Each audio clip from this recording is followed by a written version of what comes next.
जाता है। और आज हमें बहुत हर्ष हो रहा है कि हमारे मंच के माध्यम से उन्होंने हमारे को 4G को गौरव प्रदान किया है। इसके लिए मैं चाहूंगी कि आप लोग फिर से कंजूसी ना करें, करतल ध्वनियों से हम सभी हमारे आयुर्वेदिक ज्ञाता जी का स्वागत करेंगे। धन्यवाद।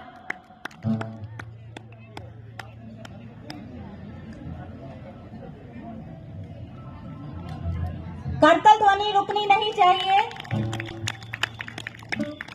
जैसे आप जानते हैं, युगों युगों से आयुर्वेद हमारे संस्कृति में, हमारी हिंदू सभ्यता में जिसने सबसे पहले जन्म लिया था। हमारे कई नाड़ी वैद्य, हमारे कई रोग, हमारे चरक हैं जो आप जानते हैं एक ऋषि हुए हैं जिन्होंने अपने आयुर्वेद के ज्ञान से। और मैं चाहूंगी कि जो हमारे मुख्य अतिथि हैं, हमारे आए हुए सनातनी लोगों को, और उनको 2 बोल से अपने आशीष वचन से उनको आशीष करेंगे।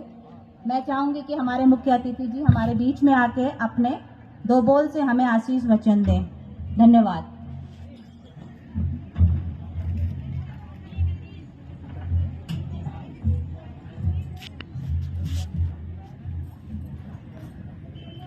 धन्यवाद गीता जी। आज के इस कार्यक्रम में सोसाइटी फॉर मिशन इसी के साथ में हमारे संयोजक अध्यक्ष प्रदीप भंडारी जी के बारे में 2 शब्द अध्यक्ष जी से बोलना चाहूँगा कि आज आपने प्रदीप भंडारी जी को सम्मानित करने का आपने फैसला करा था, उसके बारे में बोलना। आज हमने प्रदीप भंडारी जी को उनकी जो सेवाएं स्वास्थ्य को लेके जो निरंतर देश और सारे जो मरीज हैं उनको जो अपने असाध्य रोगों का इलाज कर रहे हैं, उसके लिए हम लोग उनको ऋषि चरक, आयुर्वेद के ऋषि चरक जो जनक रहे, उनको उस ऋषि चरक सनातन सेवा पुरस्कार से सम्मानित कर रहे हैं। और हमें खुशी होती है यदि वो खुद यहाँ पर मौजूद रहते, लेकिन उनके प्रतिनिधि के रूप में आदरणीय चंद्रशेखर जोशी जी आए। हम उनके माध्यम से पुरस्कार उन तक पहुँचाने की गुजारिश कर रहे हैं और उनका बहुत बहुत अभिनंदन करते हैं। उम्मीद है वो बहुत जल्दी हमारे बीच में मुलाकात के लिए आएंगे। धन्यवाद बड़ी, धन्यवाद बड़ी। और समय के अनुसार है। आज का दिन इसलिए भी बहुत महत्वपूर्ण है कि आज हमारे पूर्व प्रधानमंत्री, भारत रत्न और राजनीति में अजात शत्रु के नाम से जाने वाले आदरणीय श्री अटल बिहारी वाजपेयी जी की भी जयंती है और आज हम उनको याद कर रहे हैं। और पूरा देश माननीय प्रधानमंत्री श्री नरेंद्र मोदी जी के आह्वान पर आज का दिन सुशासन दिवस के रूप में मना रहा है। आज के दिन का एक महत्व और भी है, वो है तुलसी पूजन दिवस। अभी मैं देख रहा था कि यहाँ पर आयोजकों ने माँ तुलसी को भी यहाँ पर प्रस्तुत किया है और पूजन भी निश्चित तौर पर किया गया होगा। तो आज का दिन कई प्रकार से अपने आप में जो भारतीय सनातनी और हिमालय संस्कृति है उसके विषयों को जोड़ने वाला है।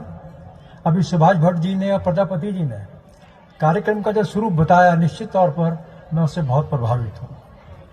हमारी संस्कृति सनातनी संस्कृति है और ये कब प्रारंभ हुई इसका कुछ पता नहीं, इसका कोई आदि नहीं है। दुनिया की जितनी संस्कृतियां रही हैं, कोई 14 साल पुरानी है, कोई अधिक से अधिक 2000 साल पुरानी है और कुछ पुरानी थी भी, लेकिन भारत की संस्कृति से बात की है वे समाप्त हो गई है। लेकिन भारत की जो संस्कृति है हमारी सनातनी, वो संस्कृति अनादिकाल से चल रही है, वर्तमान में चल रही है और आगे भी चलती रहेगी। लेकिन हम ये भी देखते हैं कि संस्कृति पर कई प्रकार से हमले हो रहे हैं, तो ये बहुत जरूरी हो जाता है कि हम अपनी संस्कृति की रक्षा करें और उसको आगे बढ़ाएं। और उस क्रम में जो ये कार्यक्रम है, निश्चित तौर पर मैं सुभाष जी को, प्रजापति जी को और उनके पूरे सहयोगियों को हार्दिक बधाई देना चाहता हूँ। अभी यहाँ पर जो एक गीत प्रस्तुत किया गया था अपनी हिमालय संस्कृति का, अब बहन मंगला जी शायद गा रही थी इसको, सुमंगली जी, माफी चाहूंगा। तो अपने आप में वो एक पूजा भी है, आराधना भी है, लेकिन हमारी संस्कृति की पहचान भी है। तो मैं समझता हूँ कि ये जो आयोजन है ये अपने आप में बहुत ही महत्वपूर्ण है और कल जो आने वाला दिन है ये भी अपने आप में महत्वपूर्ण है।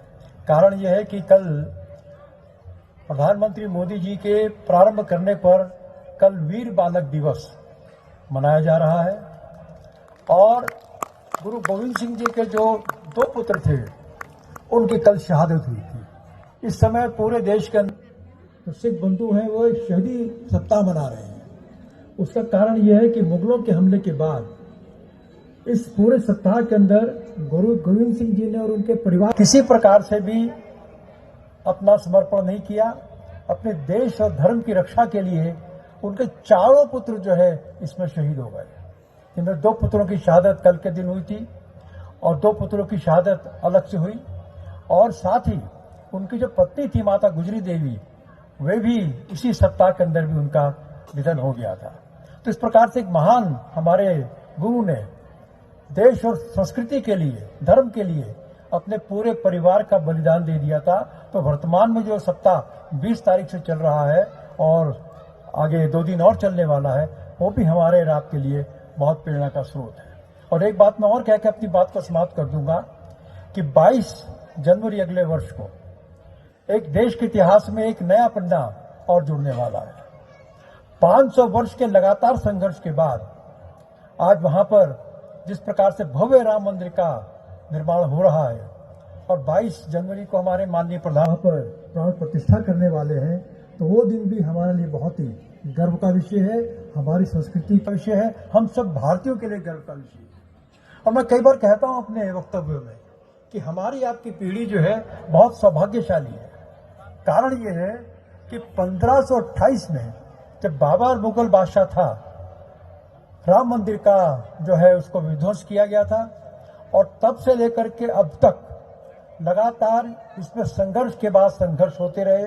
हजारों लोगों ने अपनी कुर्बानियां दी और उसके परिणाम स्वरूप माननीय मोदी जी के प्रयासों से जिस प्रकार से ये मंदिर का निर्माण होने वाला है, तो जो मैं कह रहा था हम और आप साक्षी हैं कि हमारा सौभाग्य है कि हम उस मंदिर के निर्माण को अपने जीवन में देख रहे हैं, उसकी प्राण प्रतिष्ठा को अपनी आंखों से देखने वाले हैं। तो निश्चित तौर पर भगवान का ये हमारे और आपके ऊपर एक प्रसाद है कि उन्होंने हमको ये मौका दिया, लेकिन साथ एक जिम्मेदारी भी है कि हम अपनी संस्कृति को आगे बढ़ाएंगे और जो हिंदुत्व की भावना है उसको और अधिक विकसित करेंगे। मैं अंत में बहुत आभार व्यक्त करता हूं सुभाष जी का, प्रजापति जी का और अन्य आयोजकों का, मुझे यहाँ आने का अवसर दिया, क्योंकि जैसा कि अभी कहा गया कि अभी कई और कार्यक्रम भी हैं और अभी माननीय अटल जी की जयंती का भाजपा प्रदेश कार्यालय में भी एक कार्यक्रम है, मुझे उसमें भी जाना है और आज दिन में और कार्यक्रम भी है। तो मैं क्षमा मांग करके